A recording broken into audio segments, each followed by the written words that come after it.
esperam. Não tem apólice simples. Não existe. A apólice é complexa. O contrato de concessão é complexo. E a gente precisa ter pessoas que conheçam o contrato de concessão, que conheçam a apólice de seguros, que saibam responder para vocês perguntas que nem sempre nós sabemos. Para isso tem os especialistas. Então, usem e abusem dos especialistas que vocês conhecem, que vocês têm acesso, para que esse padrão de apólice de seguro seja adequado ao ambiente de vocês. Tá? Voltando aqui. Bom, seguro de responsabilidade civil. Imaginem assim, turma. Um dano que eu posso causar à minha obra é conhecido. Quanto que é? É o meu cronograma de obras, é provavelmente o total da minha mão de obra. Eu tenho padrões para dizer quanto eu posso perder numa obra, num viaduto. Agora, o dano que pode ser causado a um terceiro, a um grupo de terceiros, esse é incalculável. Eu não tenho ideia se vai ser uma pessoa que ganha 600, 800 mil reais ou ganha 1 milhão de reais. Então, é uma apólice que não tem um padrão adequado de você dizer como eu defino o valor da cobertura de responsabilidade civil. E nessa hora eu tenho que falar a palavra que eu detesto, que é veja bem.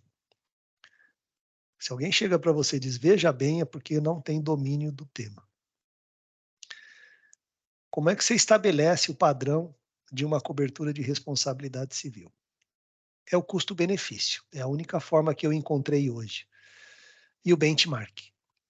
Então, se a gente sabe que nas ações de reparação de danos que podem ser estabelecidas, uma pessoa que tem 18 anos, a métrica é uma, 60 anos a métrica é outra, eu não posso pensar em fazer a média, 40 anos de idade, porque eu posso ter um acidente causando um dano a um terceiro e a um ônibus com várias pessoas que possam ter uma ação coletiva, que pode ter uma responsabilidade muito maior do que eu imagino que aconteceria com um indivíduo.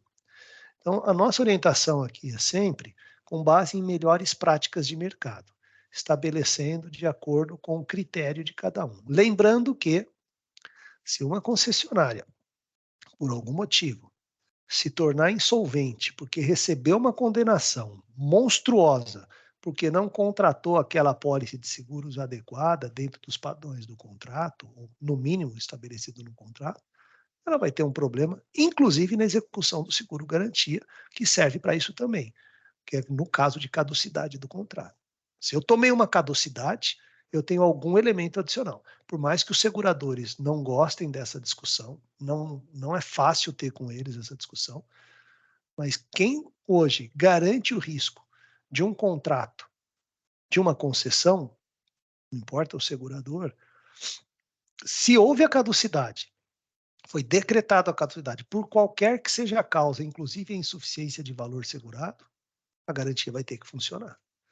Então, nessa hora, quando definir o valor da cobertura de responsabilidade civil, que alguns editais têm o mínimo, a gente só precisa lembrar que tem uma dificuldade material de estabelecer qual é esse mínimo e qual é o valor suficiente.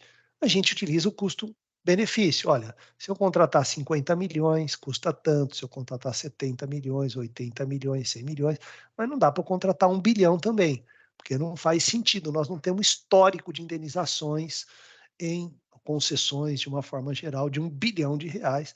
Aliás, o que se tem hoje é uma jurisprudência até mais favorável em relação a valores, tirando alguns artistas de televisão, algumas pessoas assim que receberam indenizações muito elevadas, mas nós não temos esse benchmark de mercado estruturado.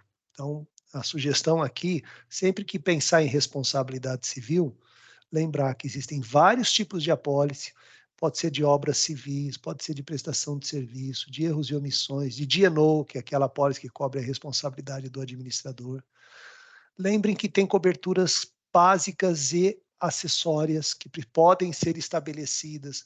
Tudo isso aqui, ó, cruzada, empregador, dando poluição súbita, lucro cessante. Vocês que têm que saber? Não. Vocês precisam ter pessoas que saibam qual é o padrão de apólice e de cobertura que vocês precisam para cada projeto. Essa apólice de responsabilidade civil tem que atender o projetista, o fornecedor, o subempreiteiro, o construtor. Não importa se é uma obra, uma concessão, uma PPP, ela tem que ser muito bem especificada e contratada no tempo certo. Depois nós temos os seguros de danos a propriedades, que é daquele que eu chamo dos bens que integram a concessão. São basicamente dois tipos. O seguro de riscos operacionais, que eu particularmente eu entendo que é o melhor hoje disponível para uma concessão, não importa se é de rodovia, aeroportos, saneamento, porque é a apólice do tipo all risks, exceto, cubro tudo exceto excluído, do que eu ter uma apólice que define o que eu estou cobrindo, o que é vendaval, dano elétrico, perda de receita, lucros cessantes, equipamentos.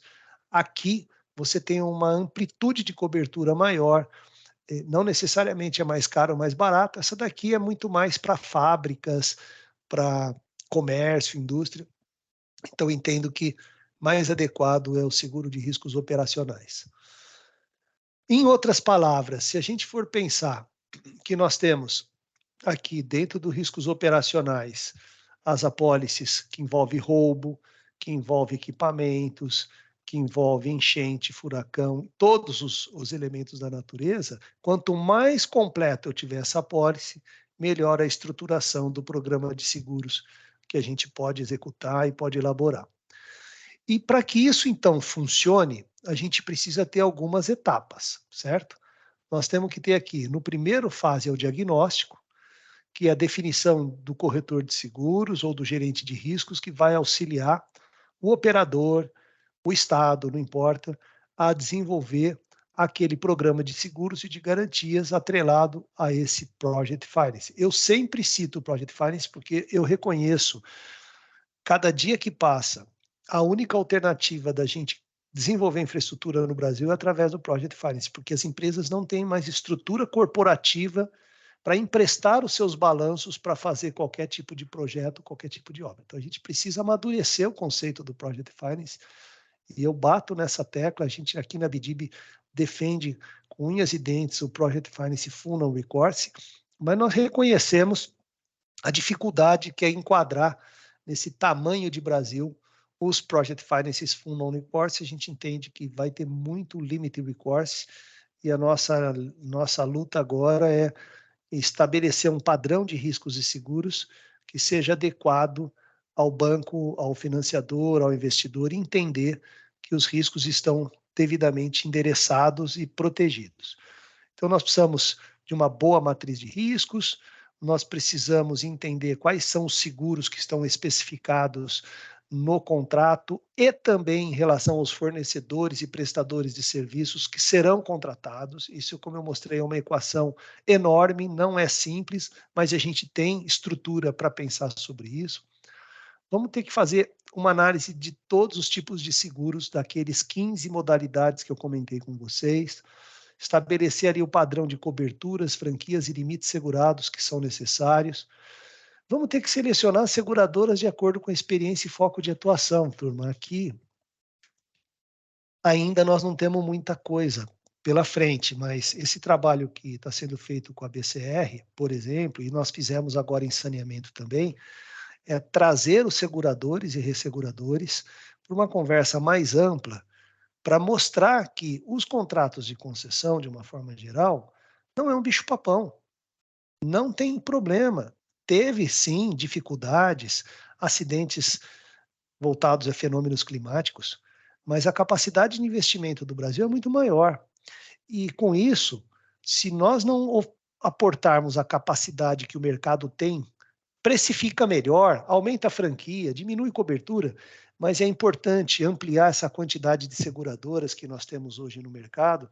Não dá para encher a mão de número de seguradoras que estão dispostas a discutir com a gente um plano de seguros para uma concessão e para uma PPP no Brasil.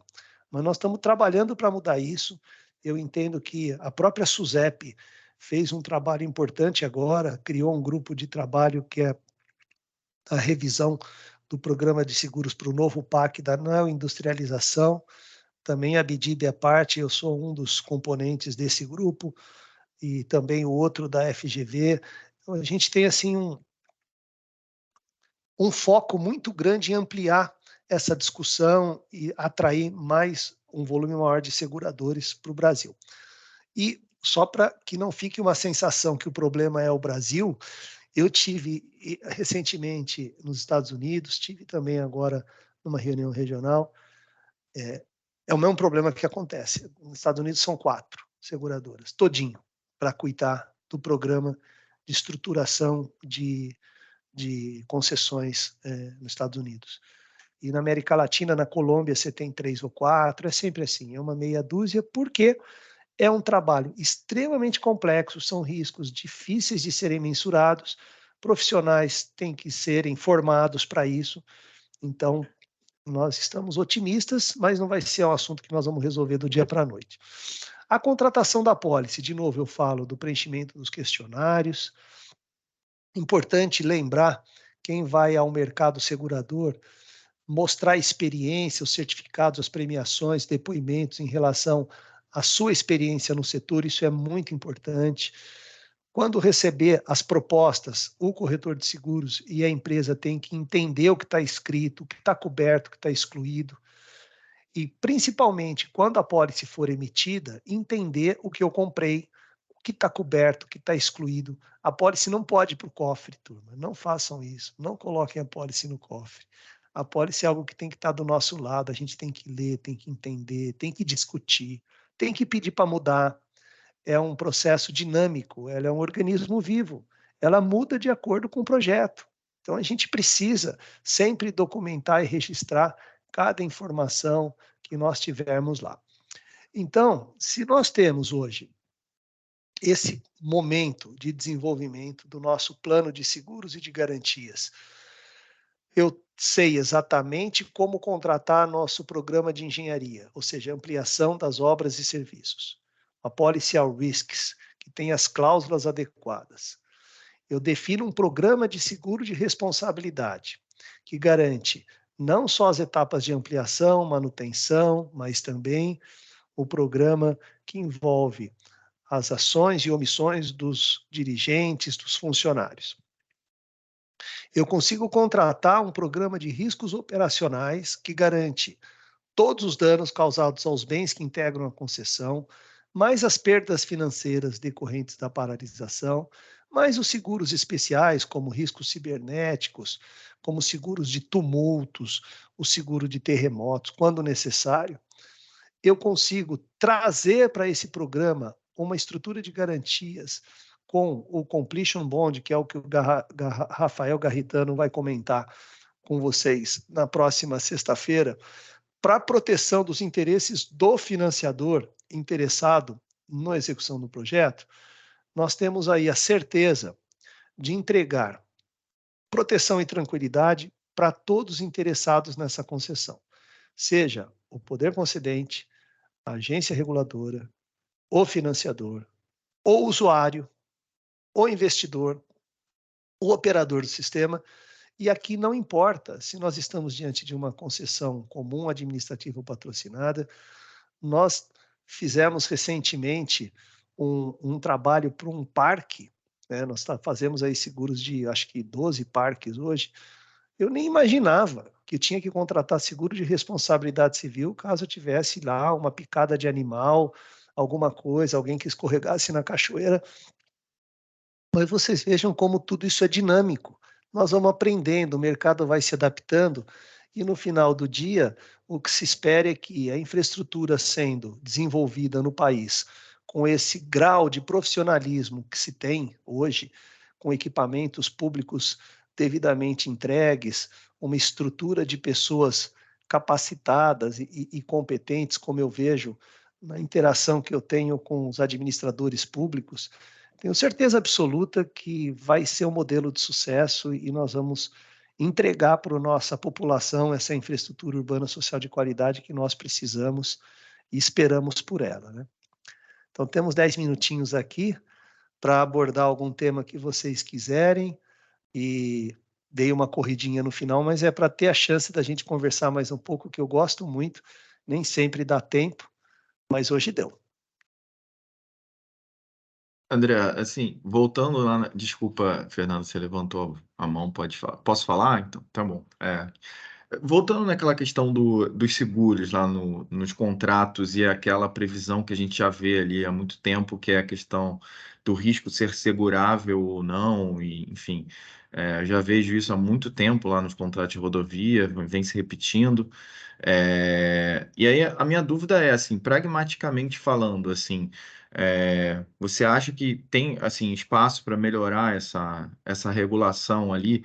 Você a gente poderia tentar trabalhar no que seriam riscos seguráveis e tentar criar algum parâmetro contratual do ponto de vista, considerando também o que seria segurável, por exemplo, enfim, com um risco, com um prêmio proibitivo, enfim, você acha que dá para melhorar essa Sim, métrica? Porque eu vejo que se sim. repete isso e não se faz uma reflexão, sabe? E essa é a minha impressão. E ninguém discute o quanto que pode melhorar isso, assim. Só se repete o clausulado, enfim. E a gente sempre conversa sobre isso. Ah, mas esse risco é segurável? Sim, é proibitivo o prêmio, então ele não é segurável. Mas qual é o parâmetro para você aferir objetivamente isso? Tá certo, Rafael. O ano passado, nós aqui na BDIB, já passo para a Fernanda, fizemos uma ação muito legal conjunta do nosso Comitê de Financiamento, Fundo Riscos e Garantias, com o Comitê de Rodovias e o Comitê de Saneamento, com o BNDES, especificamente. Nós criamos 2 grupos de trabalho que se reuniram durante quase 6 meses. Foi a equipe do NALI, no saneamento, e do Arian, na época. Não sei quem participou aqui com a gente disso. Mas o nosso foco era o não gerenciável. A gente chegou a fazer essa matriz de riscos e desenvolveu esse trabalho. A ideia era colocar os fantasmas na sala, tanto do saneamento em rodovias. Por quê? A gente entendeu que, para que um Project Finance Full Non-Recourse pudesse, de fato, amadurecer, a gente teria que mostrar que grande parte dos riscos são seguráveis e tem mercado para isso, privado. E que aquela parcela de riscos não gerenciáveis, não seguráveis, não seria um problema para o desenvolvimento e implantação de um programa de rodovias ou de saneamento. Por que a gente escolheu esses dois? Porque a gente entendeu, na época, que dava mais liga no nosso desenvolvimento. Esse trabalho foi feito, a gente usou uma metodologia da Marsh global de análise de risco e a gente foi estressando ao longo dessas discussões para entender o que de fato tiraria o sono do financiador ou do investidor em relação àqueles riscos residuais do contrato. Eu usava muito essa expressão riscos residuais, porque não tem ninguém para ficar com ele. É o risco de demanda, variação cambial. A gente falou muito sobre cost overrun na época, estava discutindo inflação, uma série de coisas que pode impactar ou não, obsolescência tecnológica. E a gente não fez isso no tema do segurável. Não fizemos porque passou o ano, a gente entregou o projeto, nossa, foi tanta coisa naquele período também. E hoje eu vejo como importante essa discussão. A BCR foi mais a fundo. A BCR, ela, sabendo da dificuldade que hoje existe no mercado segurador para conseguir que as concessionárias atendam às exigências dos contratos de concessão de uma forma geral, fez uma ampla consulta a todos os seus associados, estabelecendo um padrão de dúvidas, perguntas e respostas. O que tira seu sono? Em outras palavras, foi isso que o Marco Aurélio fez. O que tira seu sono quando você vai contratar uma pólice de seguros? O que a gente pode melhorar? E nós estamos muito em sintonia com eles, e vamos ter uma outra reunião agora, onde a BCR quer ouvir o mercado segurador e ressegurador. Nas últimas 3 reuniões, as concessionárias falaram para o mercado exatamente o que você está dizendo. Cara, vocês estão precificando de forma que eu não consigo entender, vocês estão aumentando a franquia quando eu não mereço, vocês consideram a rodovia do norte e do sul e do centro-oeste igual e são diferentes, uma tem incidência de serra, a outra não tem, vocês estão cobrando pela média, está tudo errado. Né? Assim, a mensagem que a BCR entregou nessas reuniões que eu tive a participei de todas elas, até a iniciativa nossa aqui. Agora, em janeiro, vai ser feito a devolutiva. Então, a BCR quer ouvir do mercado segurador quais são as dores, porque nós sabemos que existem limitações. O que a gente pode combinar, e aqui no ambiente da própria Abdib, no começo de fevereiro, voltar pelo Comitê de Rodovias, que eu acho que é o ponto-chave, ou o Comitê de Saneamento, ou o Comitê de Portos, todos nós aqui que temos essas visões, e ir um pouco mais a fundo. E aí estabelecer o mesmo padrão que a gente fez do que é segurável transferível, para ter Tá. esse padrão um pouco mais destacado. Tá? Isso aí conta comigo aqui, eu já anotei, voltamos a conversar com vocês sobre isso também, para que essa equação se feche. É que a gente trabalha aqui na estruturação, aqui no BNDES, né? Eu e a Manu, a gente é do jurídico, né? Faz assessoria jurídica. E tem o pessoal do operacional, né? Que é a área de estruturação de projetos, né? Sim. E aí você tem vários departamentos e tem mais ou menos uma divisão setorial. Seria interessante que a gente do jurídico pudesse participar juntamente com o pessoal do operacional, Vocês que participam. estrutura rodovias, assim. Posso até ver aqui com o Marco Aurélio e tentar ver se a gente consegue até participar antes, assim, também, Claro, sei lá, ouvir, contribuir. Eu vou mandar uma com mensagem aqui certeza. para ele. Pode falar Beleza, para o foi ótimo. Marco, fala, André, o André conversou comigo da iniciativa, Tá, estou querendo participar. Olha, a turma do BNDES, assim, eu vou falar com além ele. de ser Obrigado, André. membros da ABDIB, estão sempre conosco, eu tenho 10 anos de convivência aí com vocês aí da casa e sempre interessados em ajudar a resolver essas dúvidas. Conte comigo. Fernanda, por favor.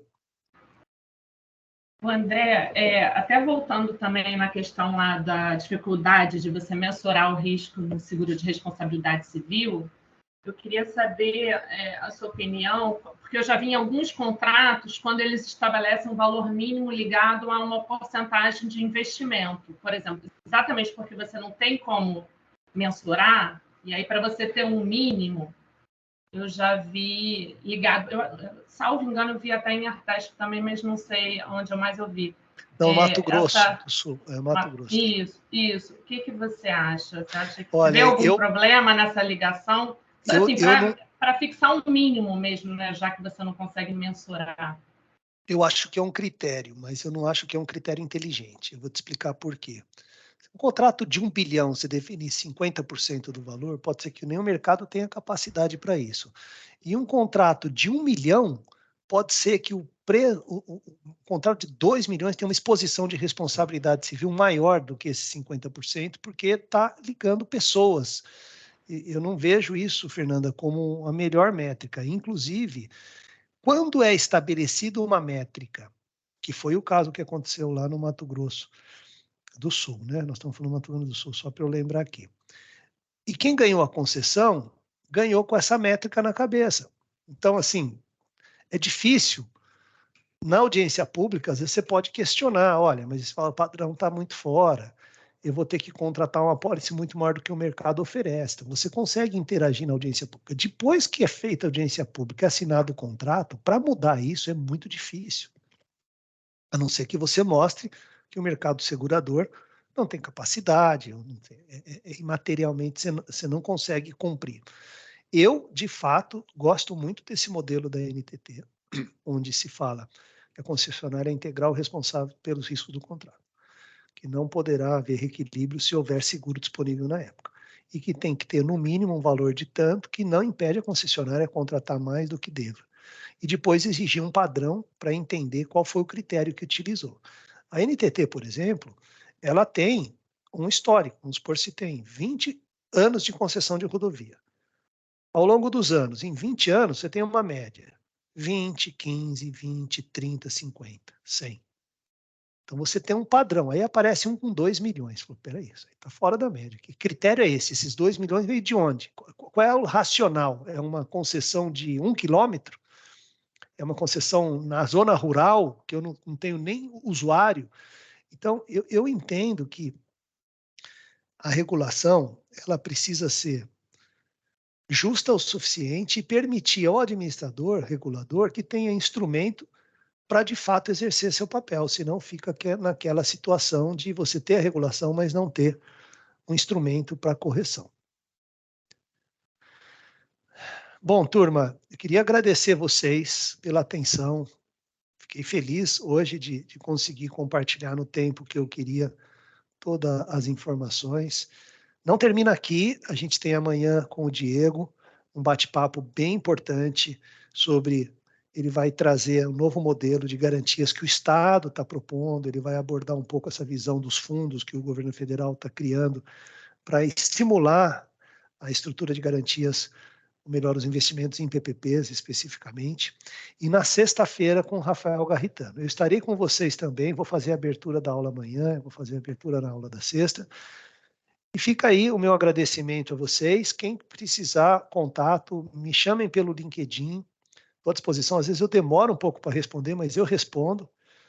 Todos vocês, sem nenhuma dificuldade. André, lembrei de um assunto aqui, por onde eu acho, tem algum texto e eu vou compartilhando o texto com vocês, sempre que vocês precisarem, e vou mandar para a Ana Cláudia aqui a apresentação e alguns artigos para vocês terem com vocês, quem quiser pesquisar, sempre à disposição. Tá bom? Então, obrigado mais uma vez, um abraço para quem eu não falei ainda, quem sabe um dia a gente consegue fazer presencial, né? Eu já não aguento mais dar aula online, estou de fato ficando irritado com a aula online, a gente perde o contato, né? Eu que sempre dei aula presencial, agora online só, mas vamos em frente. Um abraço, pessoal, obrigado por tudo. Tchau, obrigado. Tchau, gente, obrigado. Tchau.